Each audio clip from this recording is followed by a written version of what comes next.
धर्मात्मांच्या पुण्यात्मांच्या सहयोगाने धर्मात्मांनी पुण्यात्मांनी भगवंताच्या कृपाशीर्वादाने जनता जनार्दनाच्या सहयोगाने दरवर्षाप्रमाणे याही वर्षी महाशिवरात्रीच्या निमित्ताने आपल्या गावातील पावन पवित्र दानाने प्राप्त झालेल्या भूमीमध्ये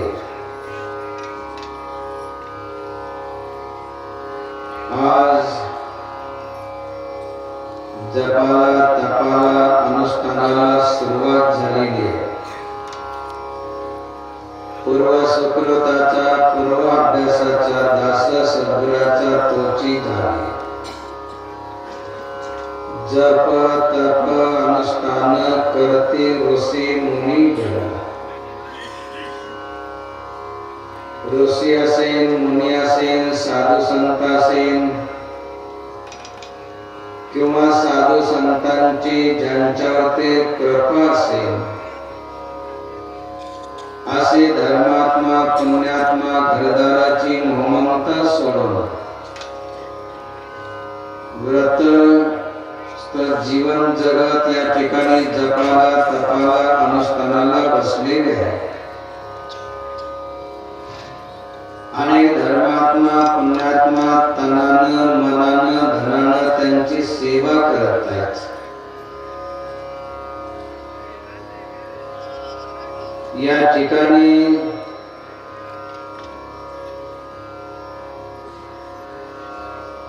जे भगवंताला मानणारे आहे, भगवंतावरती साधू संतावरती ज्यांचा विश्वास आहे असे धर्मात्मा पुण्यात्मा घरदाराची मोहममता सोडून या ठिकाणी देवासारखे शांत बसलेले जपाचा तपाचा अनुष्ठानाचा महिमा कळावा आणि आपल्या जीवनाचं काही सार्थक व्हावं या उद्देशाने आपण सर्व धर्मात्मा पुण्यात्मा या ठिकाणी येऊन बसले आहात.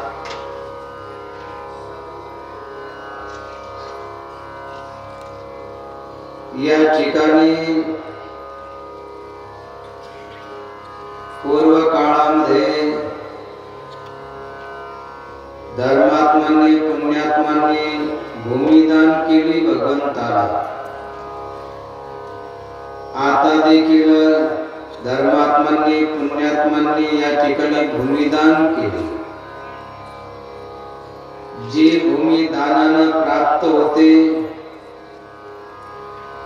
त्या भूमीमध्ये बसून जर आपण भगवंताचं चिंतन स्मरण केलं, घरामध्ये चिंतन स्मरण भजन पुण्यकर्म दान धर्म करण्यापेक्षा दानानं प्राप्त झालेल्या भूमीमध्ये जर कोणी सत्कर्म असेल, दान धर्म करत असेल, भगवंताचं चिंतन स्मरण करत असेल तर त्याला अनंत पटीनं पुण्याची प्राप्ती होते. अनंत जन्मीचं त्यांचं पाप नष्ट होतं. म्हणून आपण या ठिकाणी आले आहात. जपाचा तपाचा साधू संतांचा भगवंताचा महिमा जाणण्यासाठी आपण आले आहात.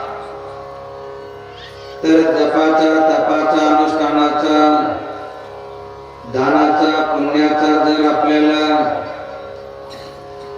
महिमा जाणून घ्यायचा असेल तर त्याच्यासाठी आपलं मन शांत केलं पाहिजे, निर्मळ केलं पाहिजे. कसं?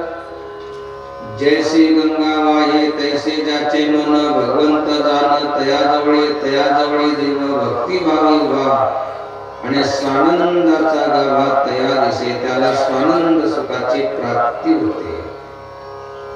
म्हणून स्वानंद सुखाची प्राप्ती होण्यासाठी प्रत्येकानं असं शांत बसायचंय, सरळ बसायचंय, एक दीर्घ श्वास घ्यायचाय, त्याच्यानंतर ओंकाराचं उच्चारण करून नामाचं अभंगाचं उच्चारण करायचे, जेणेकरून आपलं धन तन मन आणि वाणी पवित्र झाली पाहिजे. दानानं धन पवित्र होतं, भगवंताच्या चिंतनानं स्मरणात मन पवित्र होतं. भगवंताचं नाम असेल, श्लोक असेल, दुआ असेल, अभंग असेल तर त्याच्या उच्चारणानं आपली वाणी पवित्र होते. न आपल्या धनाला तनाला मनाला पवित्र वाणीला देखील पवित्र करण्यासाठी या ठिकाणी धर्मात्माने पुण्यात्माने सर्व आयोजन केलेले आहे. आपण देखील सर्व धर्मात्मा पुण्यात्मा आपल्या घरदाराची मोहममता सोडून या पावन पवित्र दानानं प्राप्त झालेल्या भूमीमध्ये आपण येऊन बसले आहात. तर काय करा, आपल्या धनाला तनाला मनाला वाणीला पवित्र करण्यासाठी प्रत्येकानं परत एकदा दीर्घ श्वास घ्यायचा, त्याच्यानंतर ओंकाराचं उच्चारण करायचंय, त्याच्यानंतर श्लोकाचं नामाचं अभंगाचं उच्चारण करायचंय. म्हणून प्रत्येकानं एक दीर्घ श्वास घ्यायचा आणि ओंकाराचं उच्चारण करायचंय.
हरेर्नामेव केवलम. सत्संग प्रवचन सुरू होण्याच्या पूर्वी म्हणजे अभंगाचं उच्चारण करण्याच्या पूर्वी, कैवल्य अष्टकातला म्हणजे कैवल्य प्राप्त करण्यासाठी, मोक्ष प्राप्त करण्यासाठी, या जन्म मृत्यूच्या चक्रापासून मुक्त होण्यासाठी महापुरुषाने जो विचार किंवा सिद्धांत सांगितला तो लक्षपूर्वक ऐकायचा आहे. प्रवचनाला वेळ झालेला आहे, प्रवचन जास्त वेळ चालणार नाही. भलेही प्रवचन जास्त वेळ नाही झालं तरी परंतु मूळ जो सिद्धांत आहे तो प्रत्येकानं समजून घ्यायचा आहे. महापुरुष सांगतात की हा ब्रह्मस्तंभ पर्यंत सर्व मायामयम जगत. छोट्याशा जीवापासून तर ब्रह्मदेवापर्यंत जे सृष्टीची उत्पत्ती करत आहे, हे सर्व जगत मायामय आहे. हा ब्रह्मस्तंभ पर्यंत सर्व मायामय जगत, हे संपूर्ण जगत जेवढं दिसतं तेवढं सर्व नासतं. चर्मचक्षुनं डोळ्यानं जे दिसतं, जेही आपण पाहतोय ते सर्व नासणार आहे.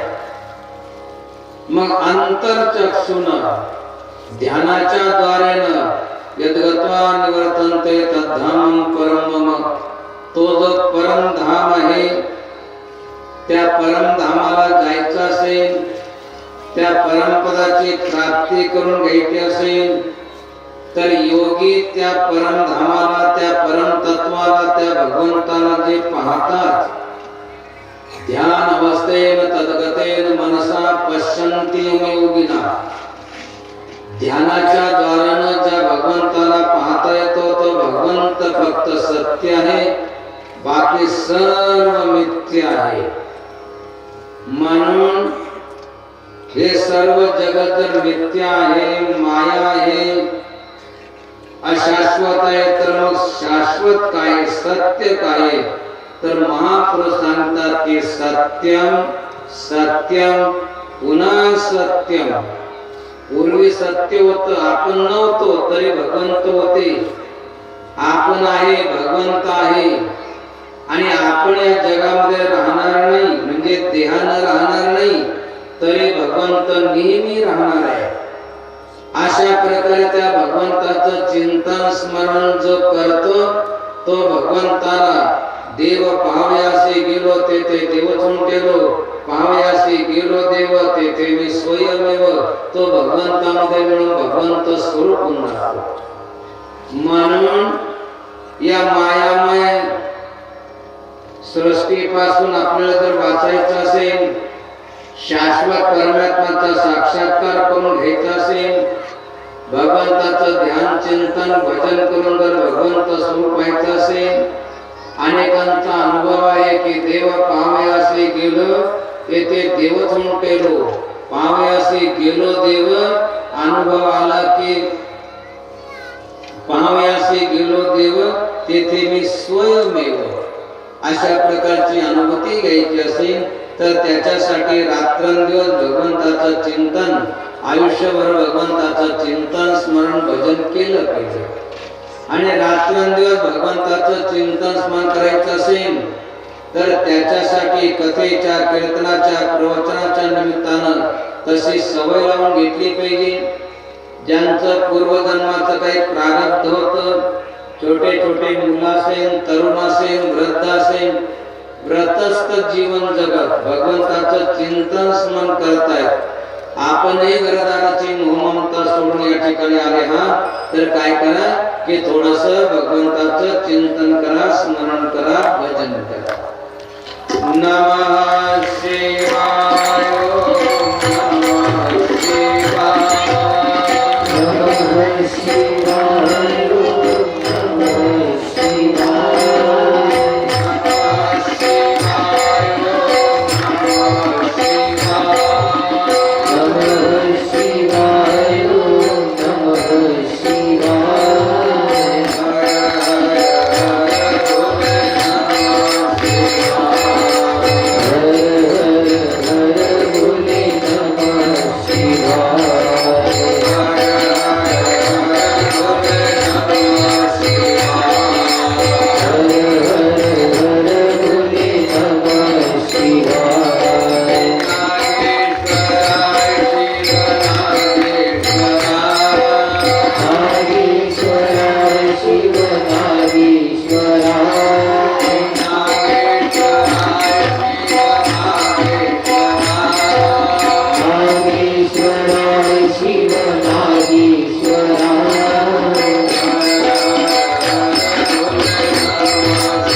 जिचा कधी भंग होत नाही, जिचा कधी नाश होत नाही, असे संतांची अभंगवाणी ऐकून त्या अभंगवाणीचं जर आपल्या जीवनामध्ये पालन केलं तर आपल्या 42 फळाचा म्हणजे 21 आईच्या आणि 21 वडिलांच्या अशा 42 फळांचा उद्धार होतो.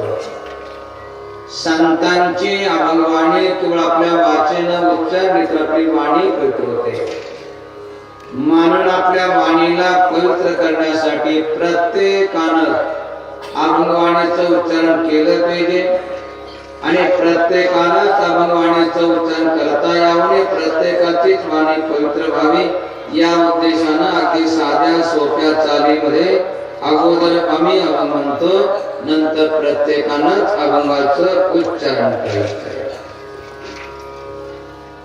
नको नको गुंतो माया जाळी, नको नको गुंतो माया जाळी, नको नको गुंतो माया जाळी, नको गुंतो माया जाळी.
नको नको मना गुंत माया जाळी, काळ आला जवळे ग्रास वया, काळाची हे उडी पडेल जेव्हा,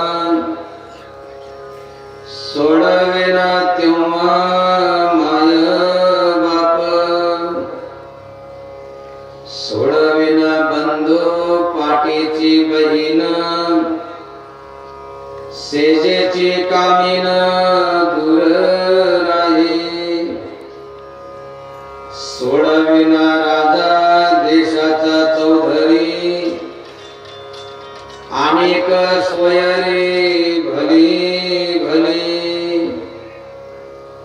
तुका म्हणे तुझ सोडविना कोणी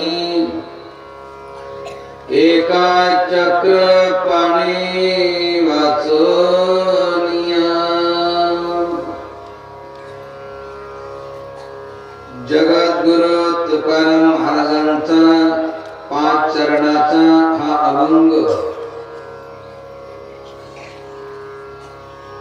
अभंग लिहून साधारणतः 450 वर्ष झाले. एवढे वर्ष निघून गेले तरी त्या अभंगाचं साधू संत धर्मात्मा पुण्यात्मा उच्चारण करतात. आणि ज्यांनी हा अभंग लिहिला त्या जगद्गुरु तुकाराम महाराजांची आरती करतात, पूजन करतात. बऱ्याचशा ठिकाणी मंदिर बांधलेले.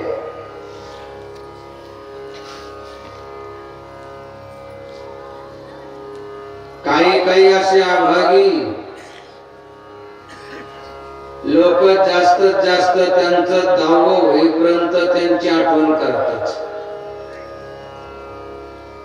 10व झालं की कोणी त्यांची परत आठवण करत नाही. एवढे वर्ष झाले तरी साधू संतांची आठवण का केल्या जाते?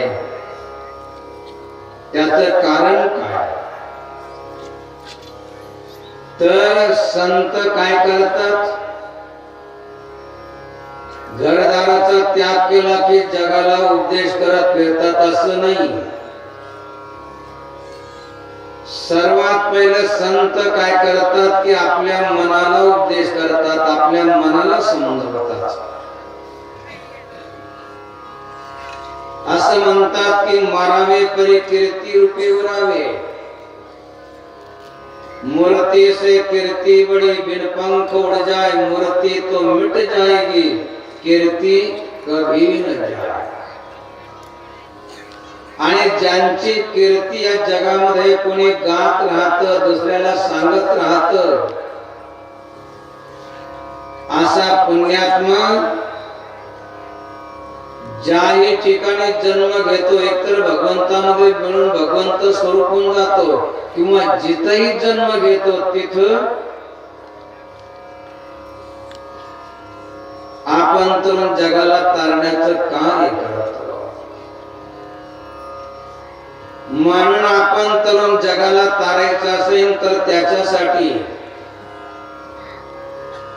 मेल्यानंतर देखील आपली कीर्ती या जगामध्ये राहावी असं वाटत असेल तर त्याच्यासाठी आपण काय करा? तसं तर जे जे आपणाशी ठावे ते ते इतरांशी सांगावे, ज्ञानी करून सोडावे सकळ जग. आपण ऐका, दुसऱ्याला सांगा, परंतु ते ऐकतीलच असं नाही. तर आपण काय करा? सर्वात पहिलं आपल्या मनाला समजवा. जेवढे जेवढे महापुरुष होऊन गेले, ज्यांची लोक आरती करतात, पूजन करतात, मंदिर बांधतात, ज्यांच्या दर्शनासाठी देवी देवता तरसतात, महापुरुष तरसतात, कितीही ऐश्वर्यशाली असेल तरी परंतु ते ऐश्वर्यशाली पुरुष अशांचं दर्शन घेतात की ज्यांनी आपल्या मनाला समजवले. कालच आपण छत्रपती शिवाजी महाराजांची जयंती साजरी केली. त्या महापुरुषाचं ऐश्वर्य असं होतं की त्यांच्या जवळ कसल्या प्रकारची कमतरता नव्हती. सर्व भोग ऐश्वर्याचे साधन होते.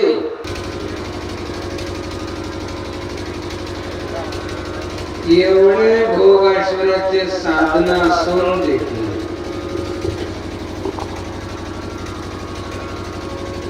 ते काय करायचे? समर्थ रामदास स्वामी असेल, जगद्गुरु तुकाराम महाराज असेल, त्यांच्या सानिध्यात जायचे, त्यांचं दर्शन घ्यायचे. समर्थ रामदास स्वामी जवळ तसं लौकिक अर्थानं काय नव्हतं. लज्जा रक्षणासाठी एक कौपिन, भगवंताचं नेहमी स्मरण राहावं याच्यासाठी एक माळा, ध्यानामध्ये जास्त काळ बसण्यासाठी आधारासाठी कोबडी आणि माधवकरी किंवा भिक्षा मागण्यासाठी जोडी, एवढं साहित्य. तरी त्यांच्या सानिध्यात जायचे, त्यांचं दर्शन घ्यायचे. का तर रामदास स्वामींनी आपल्या मनाला समजवलं होतं. आपण देखील काय करा, आपल्या मनाला समजवा. काय समजवा? मना सज्जना भक्ती पंथेची जावे, तरी श्री हरी पाविजे तो स्वभावे. जनी निंद्यते सर्व सोडून द्यावे, जनी वंद्यते सर्व भावे करावे. जेवढे या ठिकाणी बसलेले किंवा ज्यांच्यापर्यंत हा आवाज जातोय त्या सर्वांनी काय करायचंय? आपल्या मनाला समजवायचंय. दुसऱ्याला समजवणं थोडंसं कठीण आहे, परक्याला समजवणं थोडंसं कठीण आहे. तो ऐकेनच असं नाही, परंतु आपलं मन आपलं आहे. आपल्या मनाला सहज आपल्याला समजवता येईल. काय समजवा? मना सज्जना भक्ती पंथीची जावे, भक्तीच्या मार्गाने जा, भक्ती करा. त्यानं काय होईल? तरी श्री हरी पाविजे तो स्वभावे, सहज भगवंताची प्राप्ती होईल. आणि भगवंताची प्राप्ती झाल्यानंतर काय होईल? ज्याचा सखा हरी त्यावरी विश्व कृपा करे. ज्याचा परमात्मा सखा झाला असेल तो परमात्मा तर त्यांचं सर्व कार्य करतोच. जनी सांगे सर्व लोका, नाव घाली माझा सखा. तो परमात्मा तर त्यांच्या भक्तांचं कार्य करतोच, परंतु ज्याचा सखा हरी त्यावरी विश्व कृपा करे. सर्व विश्व त्याच्यावर ते कृपा करतो.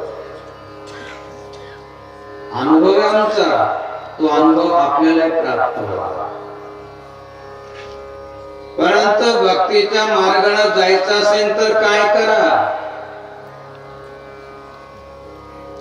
जप तप अनुष्ठान करायचं असेल तर काय करा? जनता जनार्दनाची सेवा करायची असेल तर त्याच्यासाठी काय करा? जनी निंदते सर्व सोडून द्यावे. जेवढं जेवढं निंदनीय आहे, जेणेकरून लोक निंदा करतात. लोक म्हणजे महापुरुष निंदा करतात, दुर्जन तर सर्वांचीच निंदा करतात. ते सोडून द्या. दुर्जनाच्या निंदेकडे कधी बघू नका. दुर्जनाला तर चांगलं कळत नाही, वाईट कळत नाही, संत कळत नाही, भगवंत कळत नाही. तो तर सर्वांचीच निंदा करतो, भगवंताची निंदा करतो, संतांची निंदा करतो, शास्त्राची निंदा करतो. सोडून द्या.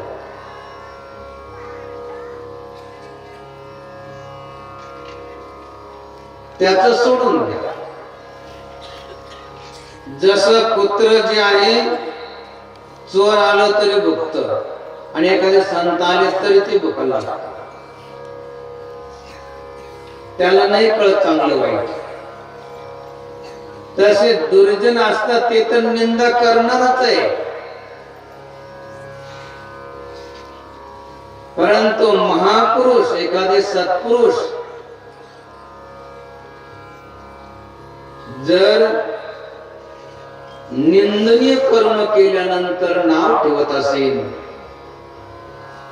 तर ते निंदनीय कर्म आपण सोडून द्या. जनी निंदते सर्व एकही ठेवायचं नाही.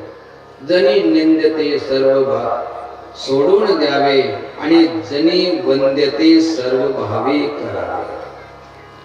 आता निंदनीय काय वंदनीय काय जास्त काय सांगण्याची आवश्यकता नाही. एखाद्याने जर आई वडिलांची सेवा नाही केली तर लोक निंदा करतात.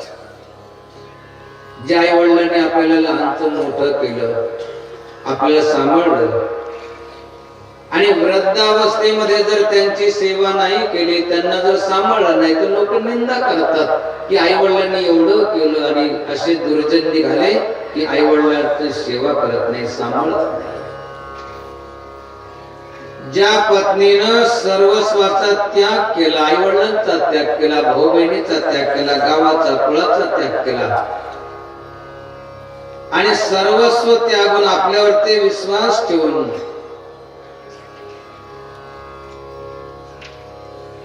जी पत्नी सर्व सोडून आपल्या घरामध्ये आलेली आहे, तिचा सांभाळ जर नाही केला तर लोक निंदा करतात.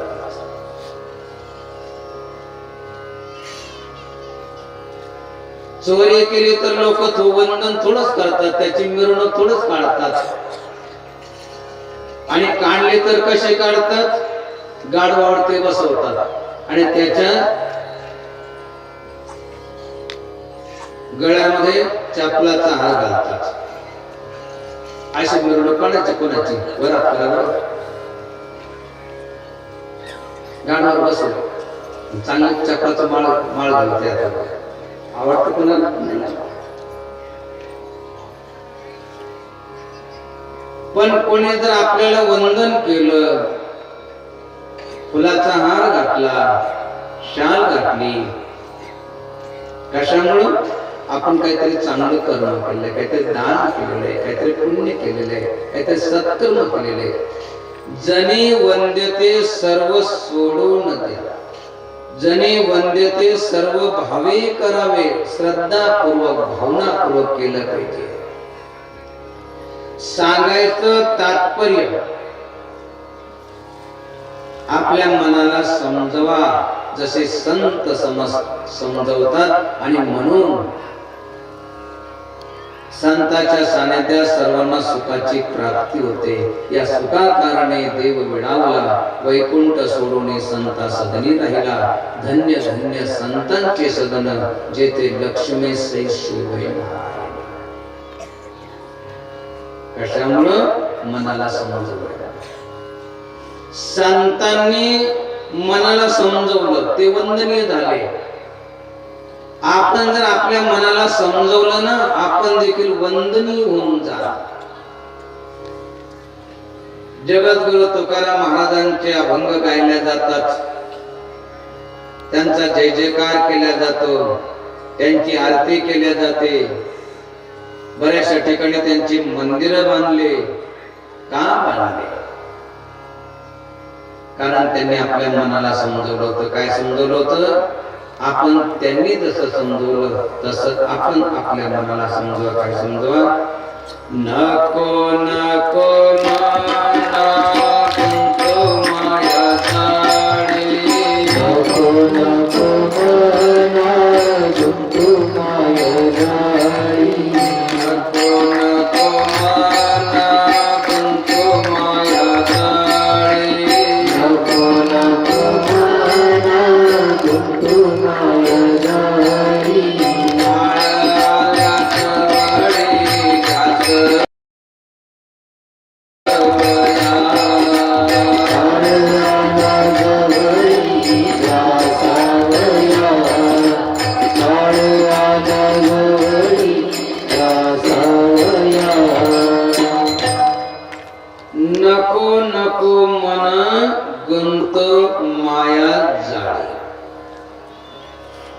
या मायाजाळामध्ये गुंतू नका.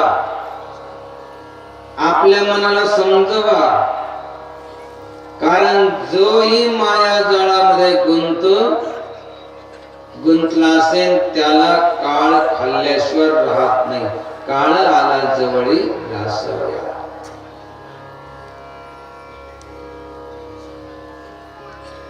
अनेक जाळे आपण बघितले असेल. सशाचं जाळं, हरणीचं जाळं, माशाचं जाळं. हे जाळे आपण भले बघितले नसेल, परंतु एक कोळ्याचं जाळं आपण बघितलं असेल निश्चित. कोळी म्हणजे एक कीटक.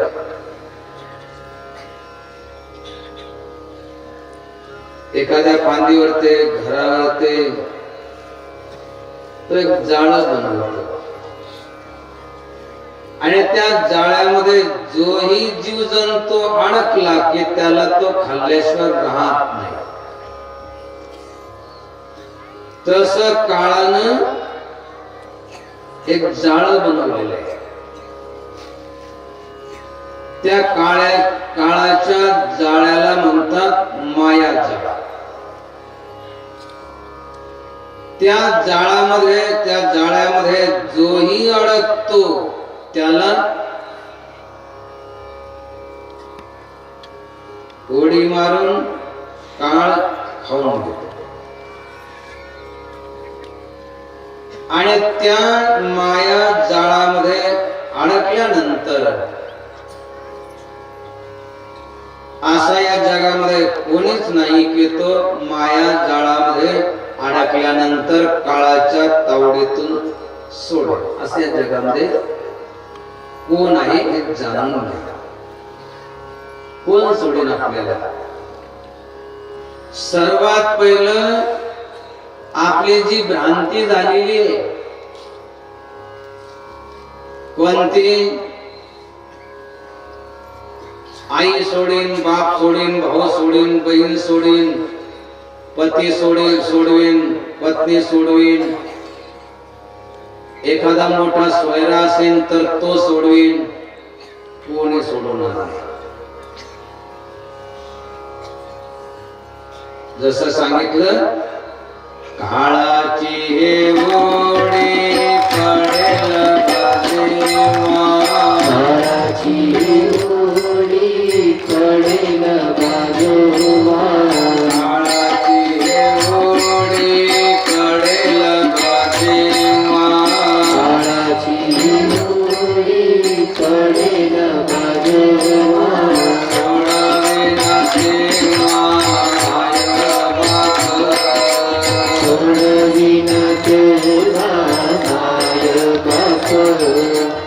सोडावे ना तेव्हा आई सोडू शकत नाही, बाप सोडू शकत नाही, भाऊ सोडू शकत नाही, बहीण सोडू शकत नाही, पती सोडू शकत नाही, पत्नी सोडू शकत नाही. सोडवेना राजा देशाचा चौधरी, अनेक सोयरी भले भले. किती मोठे सोयरे असेल.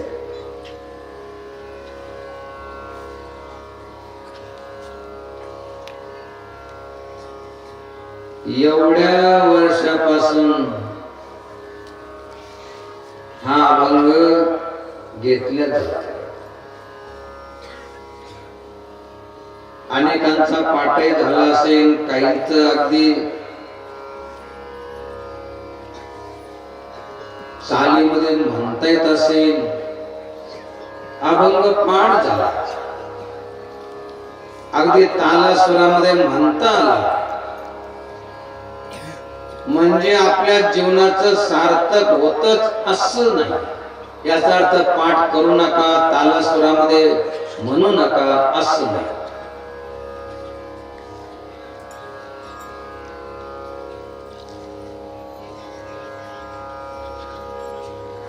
एक संत, त्यांना पक्षाची भाषा समजत होती आणि त्या पक्ष्यांना देखील त्या संताची भाषा समजत होते.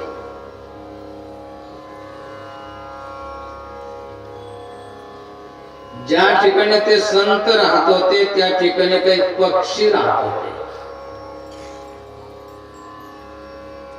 एक दिवस त्या पक्ष्यांना पकडण्यासाठी खाण्यासाठी एक शिकारी आला.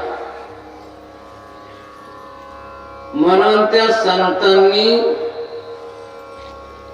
त्या पक्ष्यांना सावधान केलं, समजून सांगितलं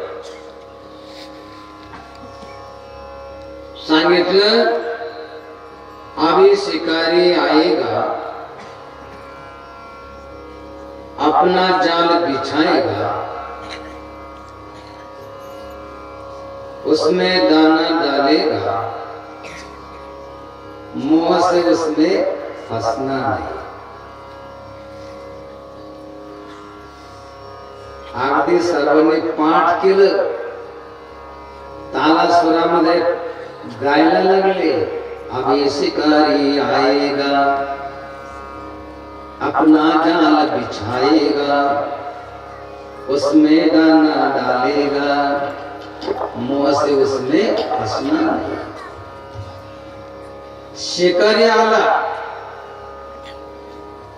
त्यानं ते जाळे पसरलं, त्याच्यामध्ये दाणे टाकले, ते खायला आले आणि त्या जाळ्यामध्ये सर्व अडकले आणि त्या शिकाऱ्यांना ते सर्व पक्षी आपल्या खांद्यावर ते घेऊन तो चालायला लागला. यांचं भजन चालू झालं. अभी शिकारी आएगा,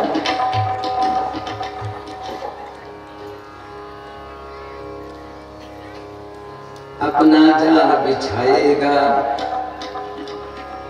उसमें दाना डालेगा, और मुंह से उसमें फंसना नहीं. फसले कशामध्ये?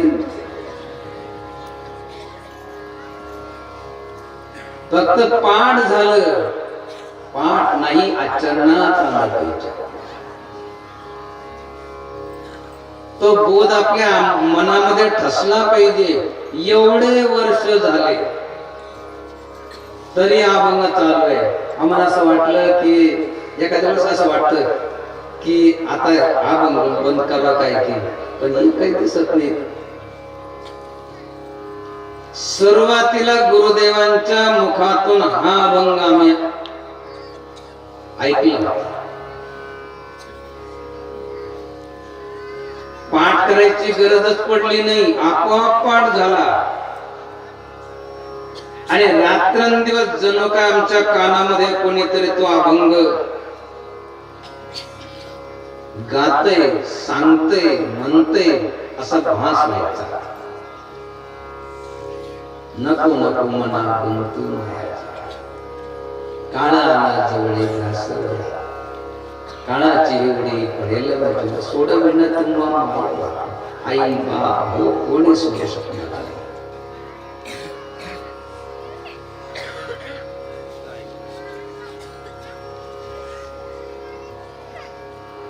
आपल्या कानामध्ये एवढ्या वर्षापासून चालू आहे. वाटतं की एखाद्या तरी मनाला समजवलं असेल. खरोखरच कोणी समजवलं का? परत करावं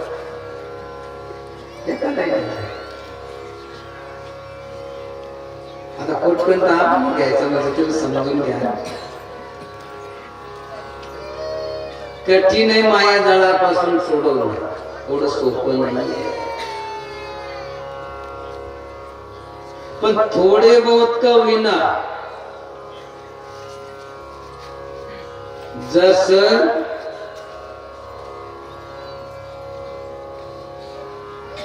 समजा आता शेतामध्ये पाऊस पडला तर पीक येतं. गावामध्ये पडल्यानंतर, शहरामध्ये पडल्यानंतर काय होतं? काही पीक येतं, पण कमीत कमी रस्ते तरी धुवून निघतात. घाण प्लास्टिक हे ते वाहून जातात. व्यर्थ जात नाही. या जन्मात नाही तर कमीत कमी मृत्यूच्या क्षणी का होईना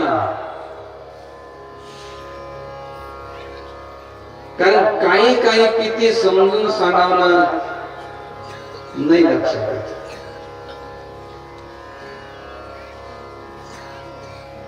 जर एखाद्याला म्हटलं अरे भाऊ खाली पाहून चालत जा बरं का, दोन तुकासाठी देवान डोळे दिले, इकडे तुला पाहायला, इकडे पाहावं तिकडे पाहावं, त्याला किती समजून सांगितलं की अरे खाली पाहून चला भाऊ, दोन तो देवान डोळे दिले खाली पाहून पाहायचं, असं इकडे पाहत चालायचं. आणि एक जर चांगली ठोकर लागली ना मग त्याला म्हटलं इकडे तिकडे पाहून नको म्हणतो, ठोकर लागली तर. असं एक दिवस का विना आपल्या लक्षात आल्याशिवाय राहणार नाही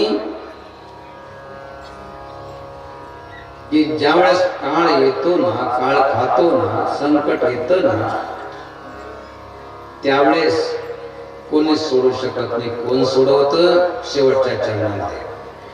तू का म्हणे तो सोडविना कोणी, तू का म्हणे तुझ सोडविना कोणी, तू का म्हणे तुझ सोडविना कोणी, तू का म्हणे तुझ सोडविना कोणी. एका चक्रपाणी वाचोनिया, एका चक्रपाणी वाचोनिया, एका चक्रपाणी वाचोनिया. या माया जाळापासून जर आपल्याला सुटायचं असेल तर मोठं कठीण आहे. इस माया के भंवर से विरला निकले कोई, या करुणा करता की या सत्संगती हो. एक तर भगवंताची कृपा पाहिजे किंवा संतांचं सानिध्य पाहिजे तर या माया जाळापासून सुटू शकतो, अन्यथा कठीण है. इस माया के भंवर से. आता तर एवढे आपल्या अंजनांना दिलं मोठे पूर येत नाही. आता पहिले महापूर यायचे, जिथं जिथं डोहादी आहे तिथं एक भोवरा फिरायचा आणि त्या भोवऱ्यामध्ये जर का एखादा सापडला, जेवढा जेवढा तो वरती येण्याचा प्रयास करतो तेवढा तेवढा तो खाली जातो. वाचणं त्याचं कठीण आहे. तस इस माया के भंवर से विरला निकले को, एखादा विरला, लाखो करोडो मधून एखादा या अभंगाचा बोध घेऊन या माया जाळापासून तरतो आणि अनेकांना तरतो. या माया जाळापासून जर तरायचं असेल तर आपल्या संतांच्या सानिध्यात जावं लागेल, गुरुच्या सानिध्यात जावं लागेल. कोणत्या गुरुच्या, कोणत्या संतांच्या? बंधे को बंधा मिल, छोटे को उपाय, सेवा कर निर्बंध की पल में दे छुड़ाए. एक या खांबाला बांधला, एक दुसऱ्या खांबाला बांधला. आता कोण कोणाला सोडून? दोन्ही बांधलेले. बंधे को बंधा मिला, छोटे छोटे कोण उपाय, सेवा कर निर्बंध की पल में दे छुड़ाए. जो या बंधनापासून मुक्त झालेला आहे त्यांच्या सानिध्यात जा, त्यांची वाणी ऐका. इस माया के भंवर से विरला निकले कोई, या करुणा करता की या सत्संगती हो. एक तर संतांची, भगवंताची कृपा पाहिजे आणि नाही जर आपल्याला संतांची संगती मिळाली, भगवंताची कृपा मिळाली तर या माया जाळामध्ये आपण गुंतल्याशिवाय राहणार नाही. काळ तर खातोच, परंतु या माया जाळामध्ये गुंतल्यानंतर जीवाची दुर्दशा कशामुळे होते? माया का भ्रमया कही, अधर्म को धर्म, ज्ञानी जन को य कही, आपण समझे मर्म. माया ने सजीव से दिया सुपंत छुड़ाए, अनेक भोग सन्मुख धरे, इनमें लिया फसाए. माया विष यह माया विष बेल है, अनेक रंग फल दे, जो भूले सेवन करे, उसके प्राण हर ले. या माया जाळामध्ये गुंतल्यानंतर जे सत्य आहे ते असत्य मानतो, आणि जे असत्य आहे त्याला सत्य मानतो. संसार मिथ्या त्याला सत्य म्हणून तो रात्रंदिवस करत राहतो. केवळ आपल्या गावासाठी नाही, तर आपल्या भागातील धर्मात्मा पुण्यात्मा जे चांगले गाव असेल, त्या गावामध्ये जे धर्मात्मा पुण्यात्मा राहतात, त्या सर्वांचं हित व्हावं, त्या सर्वांचं कल्याण व्हावं, या उद्देशानं दरवर्षाप्रमाणे याही वर्षी या ठिकाणी जपाचं तपाचं अनुष्ठानाचं आयोजन तर केलेलंच आहे महाशिवरात्रीच्या निमित्तानं. परंतु या वर्षीचा कार्यक्रम, या वर्षीचं नियोजन थोडस वेगळं आहे. वेगळं म्हणण्याचं कारण ही जागा दानानं प्राप्त झाली. याचा अर्थ आपण जिथं अगोदर अनुष्ठान घेत होतो ती काही विकत घेतली होती असं नाही, परंतु ज्या भूमीमध्ये आपण अनुष्ठान करायचो तर थोडासा दोष लागायचा. कोणता दोष? की त्यांचे जे पेरलेलं माल असायचे ते पुण्यात्मा धर्मात्मा काय करायचे की जसं म्हणतात ना, हातातोंडाशी आलेला घास तो सर्व बर्बाद व्हायचा, सोंगून घ्यायचे. भले त्यांची भावना चांगली होती, श्रद्धा चांगली होती, परंतु थोडा बहुत दोष लागतोच. कुणाचा भाग घेणं चांगलं नाही. बिन मांगे सो दूध है, मांगे सो पाणी, कहे कब रक्त जिसमें के जाता नहीं. अशा प्रकारे भलेही त्यांची काही अडचण नसायची, तरी परंतु मनाला एक दुःख आमच्या व्हायचं की बिचाऱ्यांचे चांगले माल होते, सर्व बर्बाद झाले. आणि एवढं बर्बाद करूनही लोक किती लाभ करून घेतात शंकाच आहे. परंतु या ठिकाणी जी भूमी आहे कित्येक वर्षापूर्वी आपल्याला आठवतही नसेल की कोणी दिलेली आहे, भगवंताला समर्पित केली होती, परंतु तशीच पडलेली होती. तिचा जो वापर व्हायला पाहिजे होता तो होत नव्हता. आणि केवळ एकांत जे विजन प्रशस्त आणि पवित्र स्थान तेथे घालून आसन माझे चिंतन करावे. उभ्या बाजारात कथा हे तो नावडे पंढरीनाथा. आणि प्रवचन कुठं व्हायचं? रोडवरती. इकडून गाड्या चालल्या, तिकडून गाड्या चालल्या, आणि प्रवचनला तिथंच, प्रसादाला तिथंच. तुम्हाला भीती वाटायची की नाही वाटायची? आम्हाला भीती वाटायची की बिचारे कधी इकडे गाडी आली, काय झाले, कुणाला धक्का लागला. आता तशी काही भीती तर नाही ना. आता कधी निश्चिंत बसले आहे. तर अशा प्रकारे हे अंतर आहे की या वर्षी अगदी निवांत सर्वांना बसण्यासाठी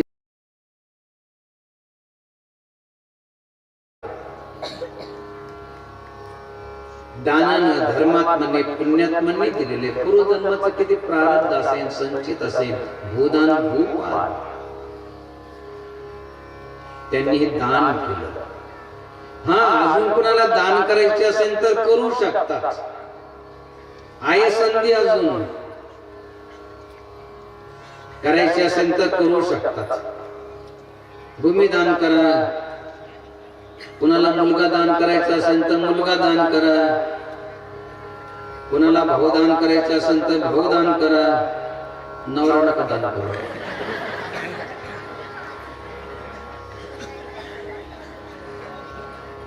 नवरदेव तुम्हालाच राहावे, चांगले थोडे दान करणार आहे. हा जे कंटाळे असेल बेवडे वगैरे तेवढे बाबाजी घेऊन जायचं.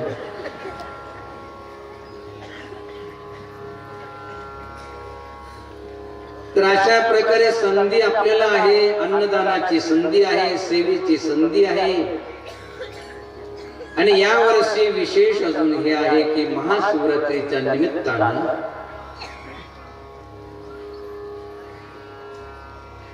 12 वाजता दुपारी महाशिवरात्रीच्या निमित्तानं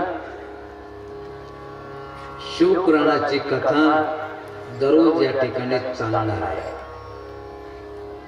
ज्यांची कथा आहे खरं म्हणजे त्यांना वेळ नाहीये, अगोदर त्यांनी तारखा घेतलेल्या आहे, तरी देखील ते म्हटले की बाबाजी तुम्ही शब्द वापरला आणि आम्ही त्याची अवहेलना करावी असं होऊ शकणार आहे.